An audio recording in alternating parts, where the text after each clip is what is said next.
bienvenue. Aujourd'hui, nous allons explorer un roman graphique qui pose une question étonnante. Que feriez-vous si d'un coup, vous vous aperceviez que vous ne vivez qu'un jour sur deux? C'est exactement ce que vit Lubin Maréchal, le protagoniste de ces jours qui disparaissent. Une histoire troublante, profonde et qui nous force à questionner la nature même de notre identité. Et si ce type d'exploration vous plaît, vous pouvez vous abonner, liker cet épisode et laisser un commentaire.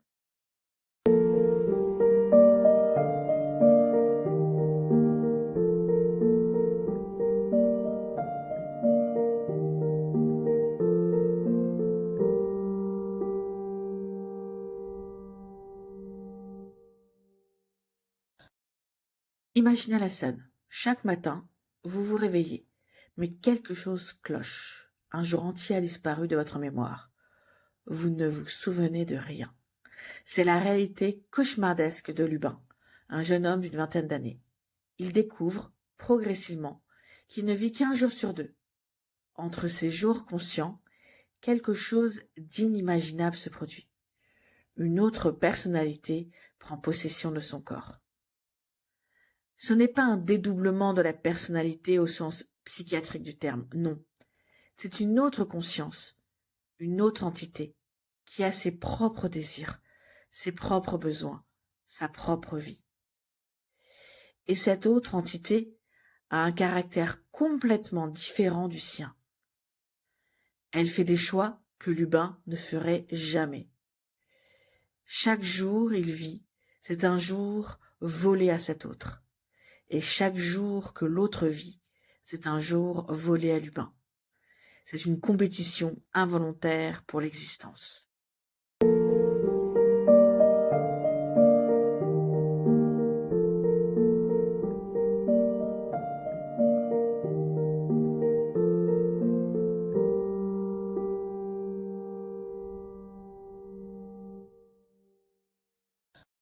Ce qui rend cette histoire si puissante, c'est qu'elle explore les conséquences réelles et humaines de cette situation absurde. Lubin décide de tenter quelque chose, communiquer avec son autre par caméra interposée.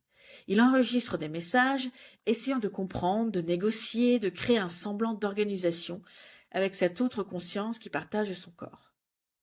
Mais très vite, il réalise que c'est une bataille perdue d'avance. Pensez aux amis de Lubin. Comment réagirait-il? Un jour, Lubin se présente avec un caractère, des idées, des valeurs. Le lendemain, c'est un étranger qui porte son visage. Les amis ne comprennent plus. Ils sont confus, frustrés, peut-être même trahis par ces changements radicaux. Et l'amour? Imaginez, tomber amoureux de quelqu'un, puis découvrir que vous êtes amoureux de seulement la moitié de cette personne. Un jour sur deux. Que signifie une relation amoureuse dans ces conditions? Qui aimez-vous vraiment? Lubin ou l'autre? Et le travail? Comment maintenir une carrière, une responsabilité, quand on ne peut l'assumer qu'à 50% du temps? C'est une vie fragmentée, morcelée, une existence qui n'appartient jamais vraiment à Lubin, et personne n'en sort indemne. Ce qui érige vraiment ce roman graphique au-delà d'un simple concept de science-fiction, ce sont les questions existentielles qu'il soulève, et ces questions deviennent de plus en plus sombres au fur et à mesure du récit. Qui a le droit d'exister davantage qu'un autre? C'est une question profondément dérangeante. Peut-on réellement hiérarchiser une conscience, décider qu'une vie vaut plus qu'une autre simplement parce qu'il était là le premier? L'autre personnalité n'a jamais demandé à exister. Lubin n'a jamais demandé à partager son corps. Mais tous les deux veulent vivre, tous les deux ont des besoins, des envies, des rêves. Et puis, il y a ce sentiment constant en lisant cette histoire. Quelque chose d'important nous échappe, quelque chose d'inévitable approche, et nous ne pouvons rien faire pour l'arrêter. Lubin s'avance dans l'obscurité, un peu à tâtons, en essayant de comprendre le pourquoi, le comment, jusqu'à où cela peut aller. Et nous, lecteurs, on le suit. Ce qui est cruel dans cette histoire, c'est que petit à petit, l'alter ego prend de plus en plus de place. Lubin ne vit plus un jour sur deux. L'équilibre se déséquilibre progressivement. L'autre possède le corps de Lubin de plus en plus longtemps, et Lubin s'évapore, littéralement, son existence se réduit, ses jours diminuent, et la question terrifiante se pose. Combien de jours lui reste-t-il avant de disparaître totalement? C'est une course contre le temps que Lubin ne peut pas gagner. Et puis il y a la fin. Une fin hallucinante. Pas spectaculaire au sens hollywoodien, mais une fin qui vous laisse sonner, en déséquilibre avec ce sentiment étrange et profondément inconfortable.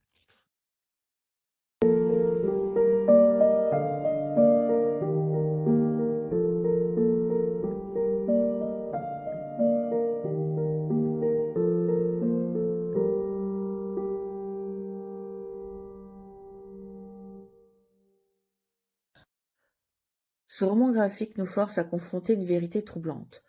Le moi est peut-être bien plus fragile qu'on ne le croit.